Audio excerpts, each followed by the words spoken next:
بہترین معلومات اور اسلامک ویڈیوز دیکھنے کے لیے چینل کو سبسکرائب کر لیں۔ جزاک اللہ۔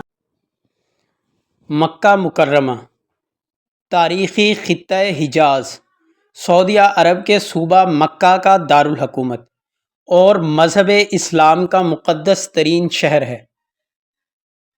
مکہ جدہ سے 73 کلومیٹر دور وادی فاران میں سطح سمندر سے 277 میٹر بلندی پر واقع ہے۔ یہ بحیرہ احمر سے 80 کلومیٹر کے فاصلے پر ہے۔ یہ شہر اسلام کا مقدس ترین شہر ہے کیونکہ روئے زمین پر مقدس ترین مقام بیت اللہ یہیں موجود ہے، اور تمام باحیثیت مسلمانوں پر زندگی میں کم از کم ایک مرتبہ یہاں کا حج کرنا فرض ہے۔ معروف مورخ ابن خلدون کے مطابق مکہ پہلے بکہ کے نام سے جانا جاتا تھا، تاہم مورخین کے درمیان اس امر پر اختلاف ہے۔ ابراہیم النخعی نے بکہ کو کعبہ اور مکہ کو شہر سے منسوب کیا، جبکہ امام ظاہری بھی اسی کے حامی ہیں۔ مجاہد رحمہ اللہ کا کہنا ہے کہ بکہ میں استعمال ہونے والا بے دونوں آوازوں کے درمیان قربت کے باعث بعد ازاں میم میں تبدیل ہو گیا۔ مکہ کو ام القریٰ کے نام سے بھی جانا جاتا ہے۔ مسجد حرام کے اندر قائم خانہ کعبہ حضرت ابراہیم اور حضرت اسماعیل علیہ السلام نے تعمیر کیا۔ مورخین کے مطابق حضور اقدس صلی اللہ علیہ وسلم سے قبل ہی مکہ عبادت اور کاروبار کا مرکز تھا۔ مورخین کا کہنا ہے کہ مکہ جنوبی عرب سے شمال میں رومی اور بازنطینی سلطنتوں کے لیے زمینی راستے پر تھا، اور ہندوستان کے مسالہ جات بحیرہ عرب اور بحیرہ ہند کے راستے سے یہیں سے گزرتے تھے۔ کعبۃ اللہ کی تعمیری تاریخ عہد ابراہیمی اور عہد اسماعیل علیہ السلام سے تعلق رکھتی ہے، اور اسی شہر میں نبی آخر الزمان حضرت محمد صلی اللہ علیہ وسلم پیدا ہوئے، اور اسی شہر میں نبی اقدس صلی اللہ علیہ وسلم پر وحی کی ابتدا ہوئی۔ یہی وہ شہر ہے جس سے اسلام کا نور پھیلا، اور یہاں پہ مسجد حرام واقع ہے جو لوگوں کی عبادت کے لیے بنائی گئی ہے، جیسا کہ اللہ سبحانہ و تعالیٰ کا فرمان ہے۔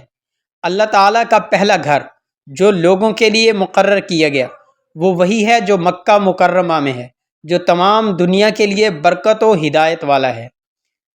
570 یا 571 میں یمن کا فرما روا ابرہہ 60,000 فوج اور 13 ہاتھی، بعض روایات کے مطابق 9 ہاتھی لے کر کعبہ کو ڈھانے کے لیے مکہ پر حملہ آور ہوا۔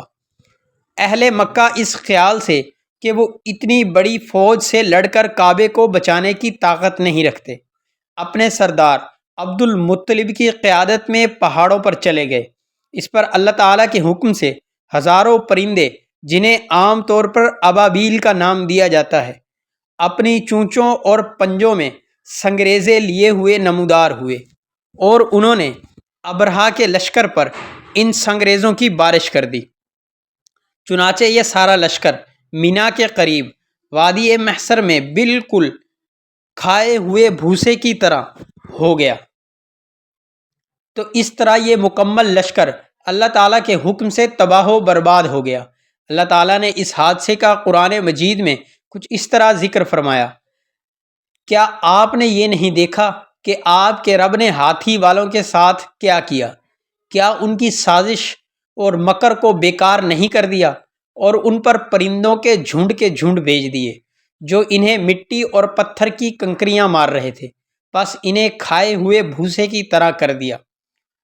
یہ وہی سال تھا جب حضور اقدس صلی اللہ علیہ وسلم کی پیدائش ہوئی۔ حضرت صلی اللہ علیہ وسلم نے زندگی کا بیشتر حصہ مکہ میں گزارا۔ آپ پر وحی بھی اسی شہر میں نازل ہوئی، اور تبلیغ اسلام کے نتیجے میں کفار مکہ کے مظالم سے تنگ آ کر مسلمان یہاں سے مدینہ ہجرت کر گئے۔ بالآخر 10 رمضان المبارک 8 ہجری بمطابق 630 میں مسلمان حضور اقدس صلی اللہ علیہ وسلم کی قیادت میں اس شہر میں دوبارہ داخل ہوئے۔ مدینہ ہجرت کر کے جانے کے بعد رسول اللہ صلی اللہ علیہ وسلم کی قیادت میں مسلمانوں کی دوبارہ اس شہر مکہ میں آمد کو فتح مکہ کے نام سے یاد کیا جاتا ہے۔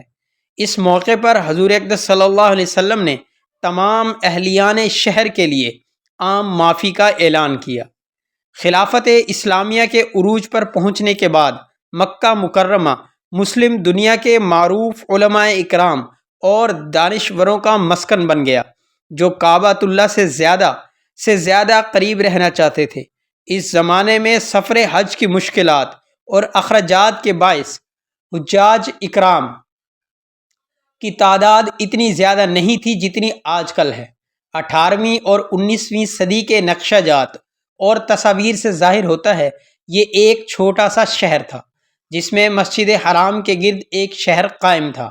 مکہ کبھی ملت اسلامیہ کا دارالخلافہ نہیں رہا۔ اسلام کا پہلا دارالخلافہ مدینہ تھا جو مکہ سے 250 میل دوری پر واقع ہے۔ خلافت راشدہ کے زمانے میں بھی مدینہ ہی دارالخلافہ رہا۔ پھر حضرت علی رضی اللہ تعالیٰ عنہ کے زمانہ میں پہلے کوفہ اور اس کے بعد دمشق اور بعد ازاں بغداد منتقل ہو گیا۔ مکہ مکرمہ صدیوں تک ہاشمی شرفاء کی گورنری میں رہا جو اس حکمران کے تابع ہوتے تھے جو خود کو خادم الحرمین شریفین کہلاتا تھا۔ سن 1926 میں سعودیوں نے شریف مکہ کی حکومت ختم کر کے مکہ کو سعودی عرب میں شامل کر لیا۔ جنوری 2022 سے مکہ شہر کے میئر صالح الترکی ہیں۔